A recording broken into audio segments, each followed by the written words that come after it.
వివేక్ వెంకటస్వామికి మంత్రివర్గంలో సముచిత స్థానం కల్పించినందుకు మాల విద్యార్థి సంఘాల నాయకులు స్వాగతించారు. ఈ మేరకు మాల విద్యార్థి నాయకుడు నామ సైదుల ఆధ్వర్యంలో ఓయూ ఆర్ట్స్ కాలేజీ ఆవరణంలో బాణసంచ కాల్చి మిఠాయిలు పంచుకుని సంబరాలు చేశారు. వివేక్ వెంకటస్వామికి మంత్రివర్గంలో చోటు కల్పించినందుకు సీఎం రేవంత్ కి ప్రత్యేక కృతజ్ఞతలు తెలిపారు. మాలలకు రానున్న రోజుల్లో కార్పొరేషన్ పదవులు ఇవ్వాలని వారు కోరారు.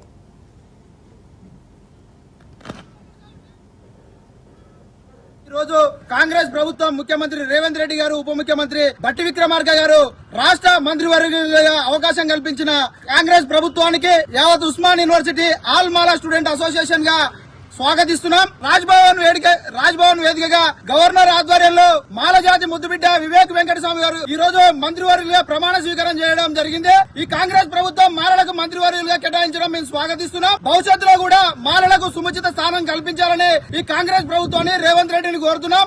నేడు మంత్రివర్యులుగా ప్రమాణ స్వీకారం చేసిన వివేక్ వెంకటస్వామి అన్న గారికి ఉస్మాన్ యూనివర్సిటీ మాల విద్యార్థులుగా శుభాకాంక్షలు తెలియజేస్తున్నాం. భవిష్యత్తులో మాలలకు రాష్ట్ర ప్రభుత్వంలో గానీ, విద్యా ఉద్యోగ రంగాల్లో గానీ సముచితమైన స్థానం కల్పించాల్సిందిగా వివేక్ వెంకటస్వామి గారిని కోరుకుంటున్నాం. అలాగే రాష్ట్రంలో జరగబోయే కార్పొరేషన్లు చైర్మన్లు గానీ, వివిధ నియామకాలలో గానీ మాలలకు అవకాశం కల్పించి సముచిత స్థానం కల్పించాలా. అలాగే రాష్ట్ర ముఖ్యమంత్రి వర్యులు రేవంత్ రెడ్డి గారు మాలలకు అవకాశం కల్పించినందుకు మాల జాతి పక్షాన మీకు ప్రత్యేకమైన కృతజ్ఞతలు, జై భీములు తెలియజేసుకుంటున్నాం.